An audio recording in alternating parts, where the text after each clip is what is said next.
बिस्मिल्लाहिर्रहमानिर्रहीम। अस्सलाम वालेकुम प्यारे प्यारे बहन भाइयों, आज मैं आपको बताऊंगी बहुत ही मज़ेदार कश्मीरी दाल बनाने का ऐसा तरीका कि खाने वाली उंगलियों के साथ प्लेट में चाट जाएंगे। तो वीडियो को पूरा देखें और अगर पसंद आए तो लाइक शेयर और सब्सक्राइब करना मत भूलें। तो इसके लिए आप प्रेशर कुकर में आधी प्याली घी डालकर इसे गर्म करें और फिर आप एक बड़े साइज का प्याज काट लें।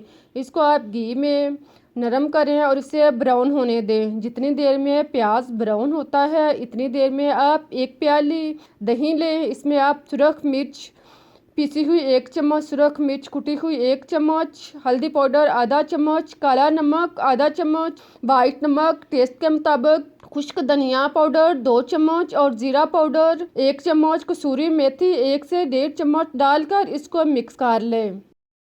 सारे मसाले को दही के अंदर खूब अच्छी तरह मिक्स करें। फिर आप लहसुन, अदरक और हरी मिर्च 4 से 5 अदद इसको आप कूट लें या आप इसका पेस्ट बना लें। इसको भी आप दही में शामिल कर लें और इसको आप अच्छी तरह मिक्स कर लें। सारा मसाला दही के अंदर हल करने के बाद इसको आप एक साइड पर रख दें। अब आप देखें कि प्याज का कलर जो है वो चेंज हो चुका है, प्याज ब्राउन हो चुका है। तो आप इसमें बड़ी इलायची 1 अदद, कड़ी पत्ता 1 अदद इसको आप तोड़कर डाल लें और इसे भी साथ में ब्राउन कर लें। जब प्याज इस तरह का सुर्खी माइल हो जाए तो आप इसके अंदर दही मिला मसाला शामिल करें। दही को शामिल करने के बाद अब आप इसको अच्छी तरह मिक्स करें और इसको आप पकने दें। साथ में थोड़ा सा पानी इसी बर्तन में डालकर इसे साफ करके इसमें शामिल कर लें। अब आप इसको खूब अच्छी तरह भून लें। फिर आप चिकन 1 पाव लें, आप चिकन हड्डी वाला भी ले सकते हैं। इसको आप डालने के बाद मिक्स करें और इसको अच्छी तरह भून लें। 4-5 मिनट तक चिकन को इसके अंदर अच्छी तरह मिक्स करें, भूनें। जब चिकन जो है चिकन के ऊपर मसाले के ऊपर घी आ जाए तो आप इसमें भीगी हुई चना दाल इसको आप पहले साफ करके भिगो दें, 1 कप इसमें शामिल करें। चने दाल डालने के बाद आप इसको मिक्स कर लें। 2-3 मिनट तक आप इसको इसी तरह पकने दें। फिर आप इसमें मसूर दाल इसको भी आप पहले भिगो दें। भीगी हुई मसूर दाल आधा कप शामिल करें और इसे मिक्स करने के बाद आप इसमें पानी डालें। पानी आप इतना डालें कि दाल जो है वो इसमें अच्छी तरह डूब जाए।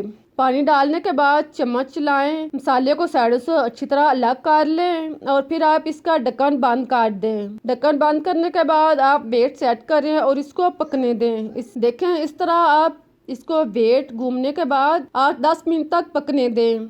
इसके बाद आप ढक्कन उतारें। आप देखें दाल जो है वो नरम हो चुकी है। इसे मिक्स करें, सारे मसाले को दाल के अंदर मिक्स करें और चिकन की बोटियों को निकाल लें। देखें सारे चिकन के पीसों को आप एक एक करके निकाल लें। चिकन के पीसों से दाल वगैरह और मसाला जो है पानी अच्छी तरह रिमूव कर लें और इसको आप रेशादार बना लें। इसको आप एक साइड पर रखकर रेशादार बनाएं। अब आप दाल को अच्छी तरह नरम कर लें। इसको आप घोट लें या आप मिक्सर के साथ जो भी आपके पास है इसको अच्छी तरह नरम कर लें। देखें इस तरह दाल को अच्छी तरह नरम करें। जब दाल हलीम की शक्ल में बन जाए तो आप इसमें रेशादार चिकन शामिल करें। चिकन डालने के बाद आप इसको मिक्स करें। इसको आप अच्छी तरह दाल के अंदर मिक्स करें और आप चाहें तो इसे 1-2 मिनट तक घोट भी सकते हैं। अब आप पैन में 3-4 चम्मच घी या ऑयल लें। इसमें आप 1 चम्मच जीरा साबुत शामिल करें और एक छोटे साइज का प्याज इसको आप लच्छेदार काट लें। इसको ब्राउन कर लें। प्याज को आप ब्राउन कर लें। जब प्याज सुर्खी माइल होना शुरू हो जाए तो आप इसमें गोल लाल मिर्च 5 से 7 अदद शामिल करें। इन सब को आप खूब अच्छी तरह ब्राउन करें। तड़के के लिए आप इसको तैयार कर लें। देखें जब सारी चीज़ें इस तरह की ब्राउन हो जाएं, ज़्यादा जले नहीं लेकिन इसका कलर जो है वो सुर्खी माइल हो जाए तो आप इसको उतार लें। अब आप इसको दाल वाले बर्तन में डालें या दाल को आप बाउल वगैरह में डाल लें। आप देखें दाल कितनी अच्छी मज़े की और बिल्कुल हलीम की तरह तैयार हुई है।